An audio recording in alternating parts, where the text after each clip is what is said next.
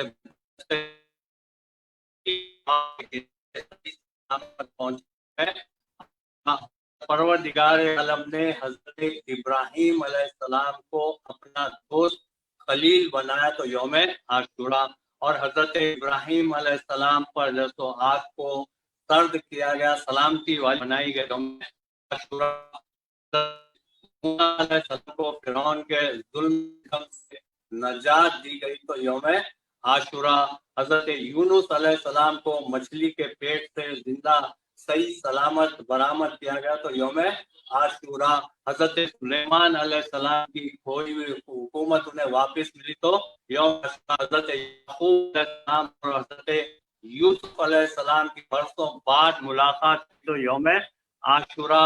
روایتوں میں آتا ہے کہ اگر کوئی بندہ مومن اس دن یعنی یوم عاشورہ اپنے آنکھوں میں سرما ہے، اس دعا کے ساتھ، اس نیت کے ساتھ کہ اسے سال تمام عاشورے چشم نہ ہو، تو پروردگار عالم یوم عاشورہ کی برکت سے اسے سال تمام عاشورے چشم سے جیسو محفوظ رکھے گی۔ اگر کوئی بندہ مومن اس دن یعنی یوم عاشورہ کسی بیمار کی تیمارداری کرے گا تو پروردگار عالم یوم عاشورہ کی برکت سے اسے شفاء کلی صحت کاملہ عطا فرمائے گا، اور آسمان سے جو پہلی بارش ہوئی یعنی رحمتوں کا جو نزول ہوا وہ یوم عاشورہ۔ اور حدیث شریف میں آتا ہے کہ یوم عاشورہ جو جائز دعا کی جائے وہ قبول ہوتی ہے، یعنی قبولیت دعا کا دن ہے تو یوم عاشورہ۔ تو ہم کو ضرورت اس بات کی ہے ناظرین، شب عاشورہ ہو، یوم عاشورہ، ہم گڑ گڑا کر بارگاہ رب العزت میں دعا کریں، کیونکہ قبولیت دعا کا دن ہے۔ یہ وبا میں جو مبتلا ہے نہ صرف مسلمان بلکہ ساری دنیا انسانیت اس وبا میں مبتلا ہے۔ دعا کرے کہ اس وبا کو پروردگار عالم جو سو اپنے قدرت کاملہ سے دور فرمائے، اس بیماری کو دور فرمائے، کا جیسے نزول کرے۔ یوم عاشورہ ایسا دن ہے، اور اس دن کو پروردگار عالم نے نواز رسول، سبط رسول، امام علی مقام حضرت سیدنا امام حسین رضی اللہ تعالیٰ کی شہادت کے لیے منتخب فرمایا، اور اسی مناسبت سے میں نے ابتدائی تقریر میں قرآن مجید کے ایک مشہور و شرف حاصل کیا، جس میں ارشاد باری تعالیٰ ہوتا ہے کہ کہہ دیجیے نبی محترم ہمارے کہ ہم تبلیغ رسالت پر کوئی اجرت نہیں کرتے، کوئی معاوضہ طلب نہیں کرتے، ہاں طلب کرتے ہیں تو محبت اہل بیت کی۔ سرکار دو عالم صلی اللہ علیہ وسلم نے جو تبلیغ اسلام کا کام کیا، اشاعت دین کا جو کام کیا، اس کی تفصیلات میں نہیں جاؤں گا بھائی، صرف اشارت عنایت رکھتا چلوں کہ ہر مسلمان کا نہ صرف آج تک بلکہ قیامت میں مسلمان آنے والے ہیں کے بال سے پیر کے نام تک کے احسان و تلے دبا ہوا ہے۔ ہم سرکار دو عالم صلی اللہ علیہ وسلم کے احسانوں کا بدلہ ادا نہیں کر سکتے، سوچ بھی نہیں کر سکتے، لیکن خطاب میں باری تعالیٰ ہوتا ہے کہ ہم تبلیغ رسالت پر کوئی اجرت طلب نہیں کرتے، کوئی مزہ طلب نہیں کرتے، ہاں طلب کرتے ہیں تو محبت اہل بیت کی۔ اہل بیت کا مطلب گھر والے، جس میں سرکار دو عالم صلی اللہ علیہ وسلم کے تمام صاحبزادیاں ہیں، سرکار دو عالم صلی اللہ علیہ وسلم کے تمام صاحبزادے ہیں، تمام مقررات ہے، سرکار دو عالم صلی اللہ علیہ وسلم تمام محترم ہیں جنہوں نے اسلام قبول کیا، اور سرکار دو عالم صلی اللہ علیہ وسلم کے جیسے تمام جنہوں نے اسلام قبول کیا، تمام اہل بیت کی تاریخ حلقہ ہے، لیکن ایک اس میں بھی ایک مخصوص حلقہ ہے جس میں جیسے مولا کائنات حضرت علی اللہ تعالیٰ ہے، اللہ تعالیٰ ہے، امام حسن اور امام حسین ہے۔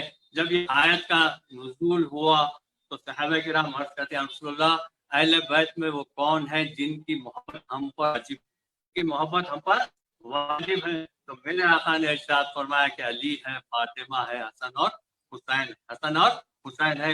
قرآن مجید میں بہت ساری آیتیں اہل بیت اطہار کی تعریف میں آئی ہے بھائی، تفصیلات میں نہیں جاؤں گا، صرف اشارت کی عنایت رکھتے ہوئے اپنے موضوع پر آ جاتا ہوں۔ آیت تطہیر نازل ہوئی اہل بیت کی شان میں، سرکار دو عالم صلی اللہ علیہ وسلم نے حضرت علی رضی اللہ تعالیٰ، فاطمہ الزہرا رضی اللہ تعالیٰ، امام حسن اور امام حسین کو اپنی کملی مبارک اڑا کر میرے آقا نے دعا فرمائی تھی کہ باری تعالیٰ یہ میرے اہل بیت، باری تعالیٰ یہ ہے میرے اہل بیت، اے باری تعالیٰ ان کو دنیا کی گندگیوں سے پاک و صاف و طاہر فرما دے۔ تو آیت تطہیر نازل، آیت تطہیر، اور اسی طرح آیت مباہلہ، عیسائیوں کے وقت کے لیے میرے آقا مباہلے کے لیے نکلے تو میرے آقا کے ساتھ کون تھے؟ حضرت علی رضی اللہ تعالیٰ تھے، بی بی فاطمہ الزہرا رضی اللہ تعالیٰ، امام حسن اور امام حسین رضی اللہ تعالیٰ۔ یہ آیتیں ہیں حضرت عبداللہ بن عباس رضی اللہ عنہ مجید پہ غور کرنے لگا تو کم از کم 300 سے زیادہ ایسی آیتیں ہیں جو اہل بیت اطہار کی شان میں نازل، اہل بیت اطہار کی شان میں نازل ہوئی، کسی کے واضح طور پر شان میں نازل ہوئی۔ قرآن مجید کے ان آیتوں کی تفصیلات میں نہیں جاؤں گا، ایک دو حدیث رکھتے ہوئے اپنے موضوع پر آ جاتا ہوں۔ ارشاد نبی کریم صلی اللہ علیہ وسلم ہوتا ہے کہ لوگوں میرے اہل بیت کشتی نوح کی مانند، لوگوں میرے اہل بیت کشتی نوح کی مانند ہے۔ حضرت نوح علیہ السلام کی کشتی کی مثال اس بات سے دی گئی کہ بھائی حضرت نوح علیہ السلام کی کشتی کا جو سہارا لیا، طوفان نوح سے بچتے بچاتے جودی پہاڑ کے کنارے صحیح سلامت پہنچ گیا تھا۔ مطلب یہ کہ جو اہل بیت سہارا لے گا دنیا میں بھی کامیابی کامرانی اس کے قدم چومے گی، آخرت میں بھی کامیابی کامرانی اس کے قدم چومے گی۔ اور ایک حدیث میں سرکار دو عالم صلی اللہ علیہ وسلم نے ارشاد فرمایا، حجۃ الوداع سے میرے آقا واپس تشریف لانے تھے، اس کو حضرت امام مسلم روایت کیا ہے، میرے آقا نے ارشاد فرمایا کہ لوگوں میں تمہیں دو چیزیں چھوڑے جا رہا ہوں، ایک کتاب اللہ یعنی قرآن مجید، دوسرے میرے اہل بیت۔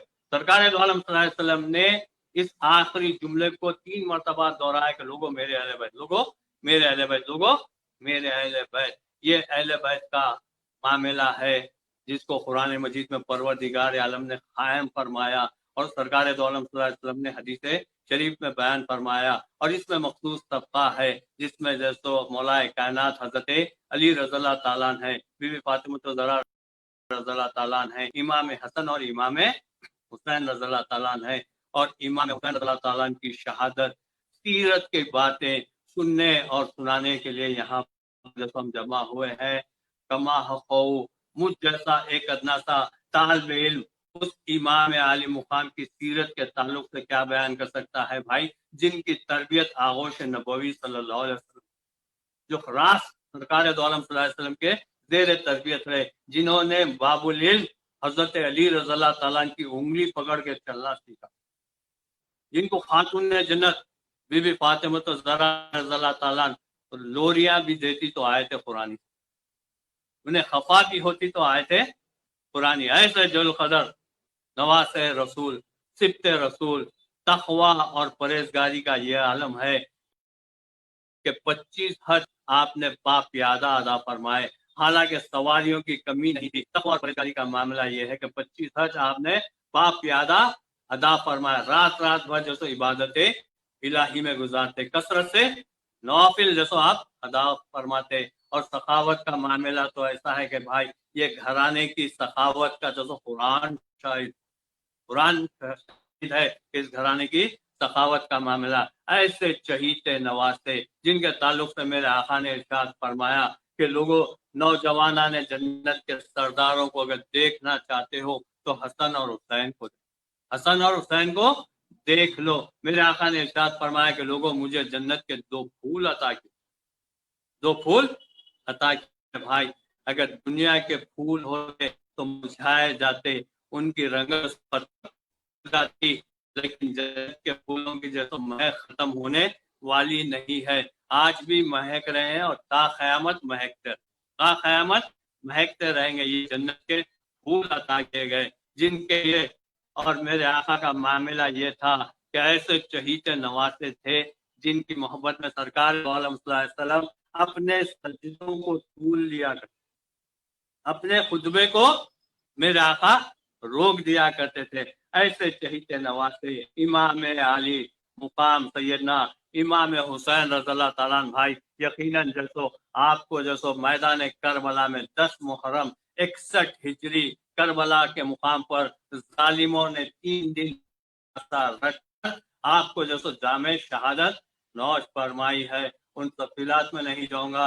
امام علی مقام ہے، امام علی مقام ہے، مدینے میں ہے، مدینے میں حالات جیسو سنگین ہو چکے، تبدیل ہو چکے ہیں، مدینے میں رہنا جب مشکل ہو گیا تھا۔ لوگوں سے پوچھئے جو حج کے لیے جاتے ہیں، 10 دن مدینے میں جب رہتے ہیں تو واپسی میں مدینہ چھوڑنے میں کتنی ان کے دلوں سے پوچھئے۔ یہاں تو امام علی مقام مولا حسین کا بچپن تو مدینے میں گزرا، مسجد نبوی کے صحن میں کھیلا کرتے تھے، مدینہ منورہ کی گلیوں میں ان کی جوانی گزری، لیکن حالات ایسے ناگوار ہو گئے تھے کہ جیسو آپ کو مجبوراً جیسو مدینہ منورہ چھوڑنا پڑ رہا تھا۔ آپ کو یہ گوارا نہیں تھا کہ مدینے کی گلیوں میں، مدینے کے بازاروں میں کسی کا خون خرابہ ہو، تو آپ یہ نہیں چاہتے، اس واسطے جیسو آپ مدینہ منورہ چھوڑنے کا ارادہ کر کے بارگاہ نبوی صلی اللہ علیہ وسلم میں آتے ہیں اور دعا کرتے ہیں کہ باری تعالیٰ مجھے چن لے اس کام کے لیے، باری تعالیٰ مجھے چن لے اس کام کے لیے جس میں تیرے اور تیرے رسول کی رضامندی، جس میں تیرے اور تیرے رسول کی رضامندی ہو۔ تو میدان کربلا میں آئے تھے تو کیا بغیر اللہ اس کے رسول کی رضا کے آئے تھے؟